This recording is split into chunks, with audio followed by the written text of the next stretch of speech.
Bonsoir. Aujourd'hui, nous ouvrons un chapitre spécial dans le cadre de notre cours. Il s'agit de la méthodologie de l'explication de texte. Une mise au point. Tous les éléments de méthodologie, tous les éléments, disons plutôt, tous les éléments d'argumentation que nous avons étudiés jusqu'ici nous habilitent à entrer dans la logique de l'explication de texte,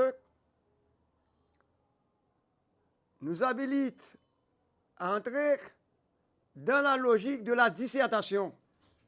Chers jeunes, tout ça m'ta pourrait avec nous de argumentation, tout ça m'ta nous étudié ensemble, non? Nous te fait pour nous capables des outils dans nous pour nous capables analyser deux exercices ça yo, deux pratiques ça yo, qui j'ai pour analyser un texte et qui j'ai pour nous capables faire une dissertation. Inutile de vous dire que cette séance est importante. La séance de méthodologie de l'explication de texte, ça veut dire qui chemin nous pour nous suivre, qui voie nous pour nous prendre, pour nous analyser le texte là, mais qui ça pour nous faire. D'abord, en quoi consiste-t-elle l'explication de texte? L'explication de texte consiste à étudier un texte philosophique de 15 à 20 lignes tiré d'une œuvre d'un des auteurs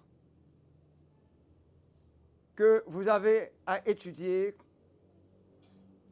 dans le cadre de votre cours de philosophie. Disons-le au début, l'explication de texte est différente de la dissertation. Dans la dissertation, vous avez à formuler par vous-même toutes les idées. L'explication de texte vous propose des idées et des concepts philosophiques à comprendre, questionner et prolonger. Donc, l'explication du texte vous propose des idées et des concepts philosophiques à comprendre, questionner et prolonger. Nous avons un texte, nous allons expliquer le texte là. En général, dans ce type d'exercice, on vous donne le nom de l'auteur, le titre de l'ouvrage et sa date de publication. Texte là, il va le nous pour nous expliquer. Nous ne sommes pas obligés qu'on ait toute pensée auteur là. C'est très très différent. Si vous avez un texte sur Aristote, ça veut dire que vous devez connaître toute pensée Aristote. Tout ça Aristote dit, non, ce n'est pas ça, l'explication du texte là. Il ne s'agit pas de faire un exposé magistral général à partir de connaissances préalables, mais d'expliquer le texte, c'est-à-dire de dégager son sens et d'en rendre raison, c'est-à-dire de rendre raison de ce texte. C'est ça aurait l'explication du texte là. Si on a un texte sur Platon, si on a un texte sur Descartes, il va demander pour qu'on connaisse, pour qu'on parle de qui ça Descartes dit, etc. Non, non, non. Il y a un texte, on va le arrêter dans le texte là, pour qu'on dise qui sens ce texte a gagné.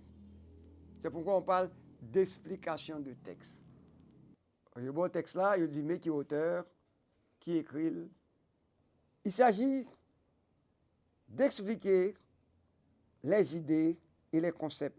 Il s'agit de comprendre, de questionner les concepts. Comme je le disais tantôt, il ne s'agit pas de faire un exposé général ou magistral de l'auteur du texte, de mon Dieu qui texte là. Il s'agit plutôt d'expliquer le texte, c'est-à-dire de dégager son sens et de rendre raison de ce sens. Et comment analyser un texte en philosophie? Qu'est-ce que vous devez savoir pour analyser un texte en philosophie? D'abord, soulignons qu'un texte philosophique est un texte qui répond à un problème. On en avait parlé quand nous exposions sur l'argumentation. C'est un texte qui répond à un problème en proposant une thèse et en défendant celle-ci par une argumentation. Comme on l'avait étudié, dans le texte-là, nous avons de qui ça texte-là parlait, qui problème il posait. Ensuite, dans le texte-là, qui thèse auteur essayait de développer. Donc, l'explication de texte permet de clarifier le problème auquel répond le texte. De qui problème vous parlez dans le texte-là. Pour cela, vous devez formuler le problème qui est dans le texte, identifier la thèse, analyser et justifier l'argumentation. Depuis qu'on thèse, il faut qu'il y ait un argument qui soutient thèse là. Il faut qu'il y ait un argument qui corrige thèse là. Mais ça, vous les défendre, mais ça auteur à défendre dans thèse là, dans le texte là. Mais qui thèse que lien, mais qui prennent le lien. Maintenant, qui argument le bal pour pouvoir justifier thèse ça le bal là. Quels sont les arguments? Quelles sont les raisons qui l'habilitent à formuler cette thèse? Donc, votre but, dans ce cas, est donc d'expliquer pourquoi et comment l'auteur affirme ce que contient le texte. Vous devez avant tout rendre compte de la thèse de l'auteur. Nous avons beaucoup parlé antérieurement de la thèse. Qu'est-ce qu'une thèse? Expliquer ses arguments et développer une réflexion personnelle à partir du texte. Maintenant, une fois ce travail effectué, les objections aux propos de l'auteur sont les bienvenues pour autant qu'elles soient pertinentes et justifiées. Ça qu'arrivé de ça, auteur a dit au fond objection. Nous avons étudié l'objection. Vous voyez pourquoi nous vous avions présenté la structure d'un texte argumentatif. Vous pouvez revoir cette vidéo. Quelle forme l'explication de texte doit-elle prendre? L'explication de texte doit être structurée ainsi. Une introduction, un développement et une conclusion. Dans l'introduction, vous présentez le thème du texte. Ensuite, le problème. Qui question que l'auteur posait? Qui ça fait problème pour l'auteur? Et qui vient l'auteur poser question qui fait problème, non? Et comment l'auteur structure-t-il son texte? Qui vient texte là organisé? Qui vient que ça s'arrête? Ça, c'est l'introduction. Dans le développement, vous expliquez le texte de manière linéaire. C'est-à-dire, vous expliquez le texte là, point par point. Les différentes parties du développement correspondent aux différentes étapes du texte. L'explication sur l'ordre du texte, phrase par phrase et ligne à ligne. Première phrase, deuxième phrase, troisième phrase, tout bail sur suivre. Vous parlez dans la dernière ligne, après ça, vous prenez deuxième, troisième, non. C'est pourquoi on parle de manière linéaire. En un mot, il faut tout expliquer Et si c'est possible, en expliquant, vous pouvez citer de courts passages ou des termes que vous analysez dans le détail. Ensuite, montrer le lien logique entre toutes les étapes de l'argumentation de l'auteur. Vous voyez pourquoi nous avons étudié ce que nous avons appelé les connecteurs logiques, les articulations logiques, les liaisons argumentatives.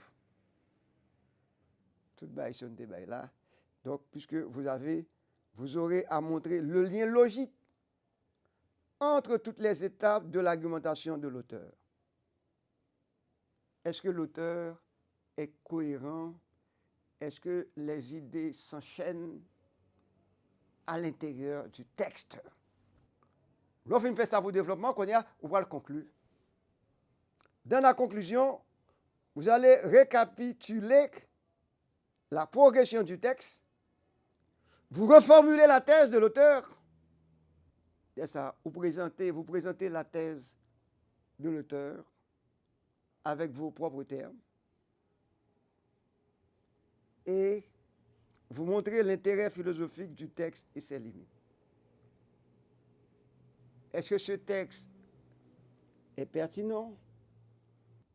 Est-ce qu'on partage, et tout le monde peut partager, je dirais, la thèse de l'auteur? Est-ce qu'on a quelque chose à tirer de ce texte? Est-ce que ce texte comporte des limites? Est-ce que vous pouvez formuler des réserves vis-à-vis du texte? Donc, il serait intéressant d'écouter cette partie à plusieurs reprises, de reprendre l'explication que je viens de donner, la méthodologie de l'explication du texte. Maintenant, votre professeur a mené aussi des recherches, parce que quand on enseigne, le professeur, il est un petit peu dépendant. Il doit lire, il doit chercher. En cherchant, j'ai trouvé un schéma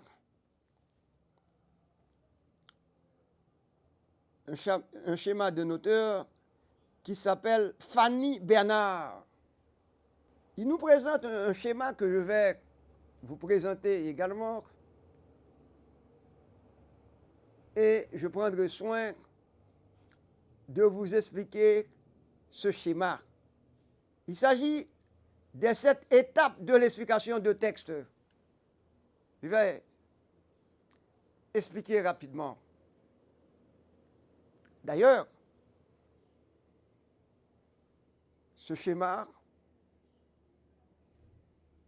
on vous l'expose immédiatement.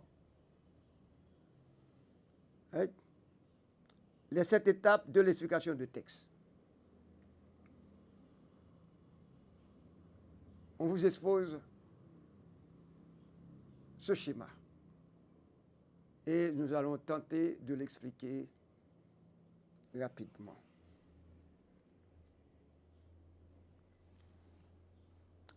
Première étape. Il faut identifier la structure du texte. Lire le texte sans prendre de notes. Repérer les concepts. Quels concepts? C'est-à-dire quels termes clés qui y a dans le texte là. Il faut souligner les exemples. N'oubliez pas, nous avons fait le lien entre argumentation et exemple. Identifier aussi les étapes du texte. C'est-à-dire l'enchaînement 1, 2, 3, 4. Identifier. Ensuite, déterminer la fonction de chaque étape. Maintenant, deuxième étape, analyser le texte pas à pas. Là, nous commençons à rentrer dans un causé. Texte là devant nous, c'est pas un grand texte hier. Comme nous dit, ça y a de 15 à 20 lignes, pas bien plus. Qu'est-ce que ça vous faire? Reformuler les phrases, déterminer leur fonction. Ni phrase, non, mais non. On a reformulé qui fonction phrase ça. Analyser les concepts présents, puisque nous avons souligné les concepts, maintenant on va les analyser. Ensuite, expliquer ce que dit l'auteur.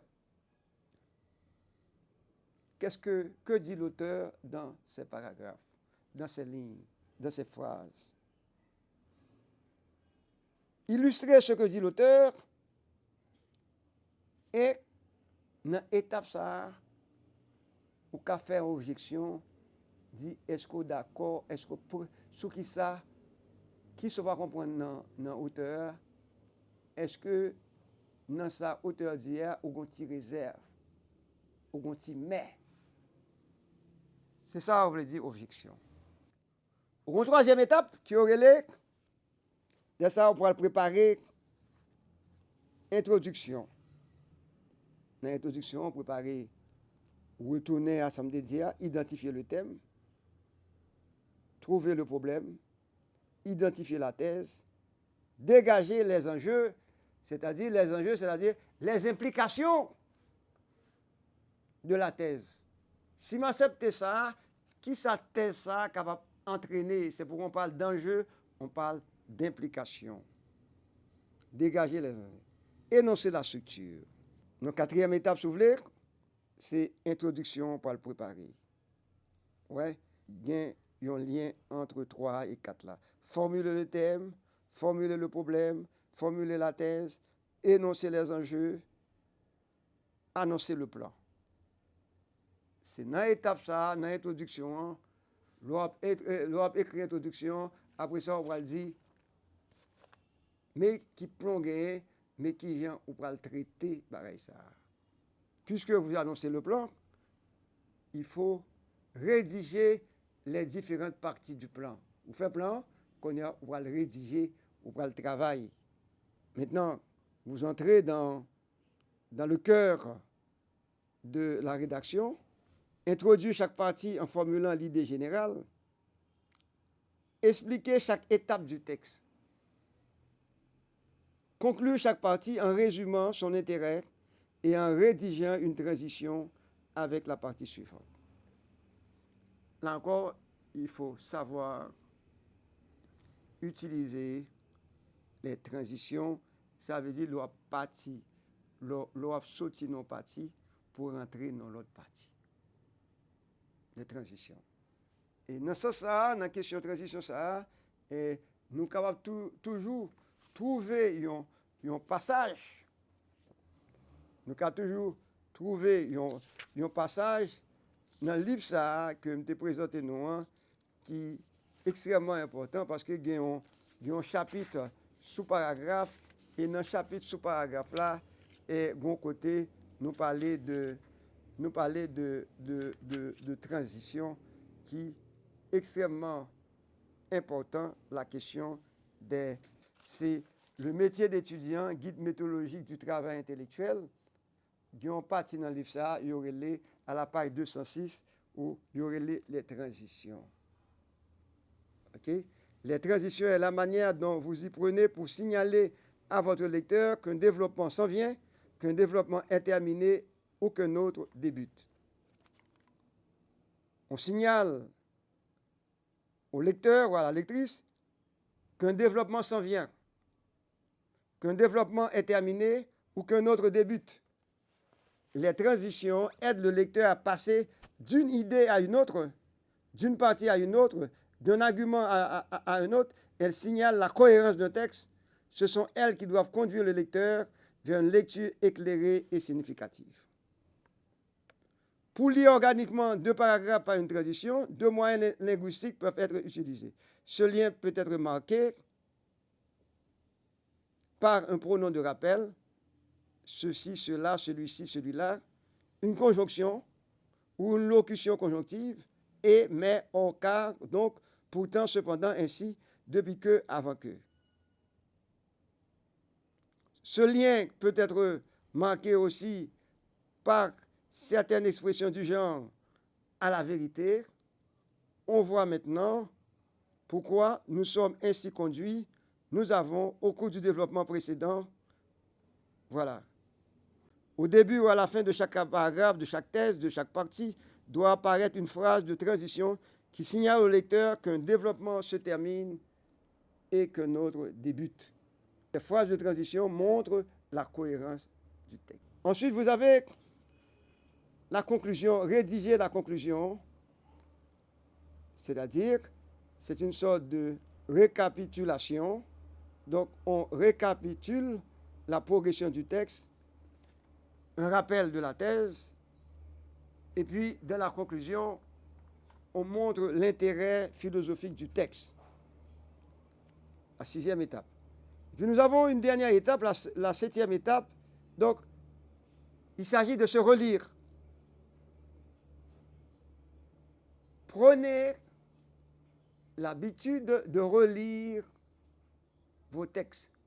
Il faut prendre temps là-dedans, cette dernière étape-là. Je finis écrit, qu'on est à ma prendre 100 fois pour me capable de lire le texte là. Bon. Maintenant, nous allons finir par ça, nous avons pour faire une analyse. Nous prenons un exemple, nous faisons une vidéo spéciale pour ça, de nous faire une analyse, une explication de texte de A à Z. Nous prenons un texte, après ça, nous faisons. Donc, chers élèves, cette vidéo est relativement plus longue que les autres. C'est normal. Puisqu'elle a abordé un thème, un sujet très sensible, la méthodologie de l'explication du texte. Nous aurons une prochaine vidéo sur ce même thème, ce même sujet. À bientôt.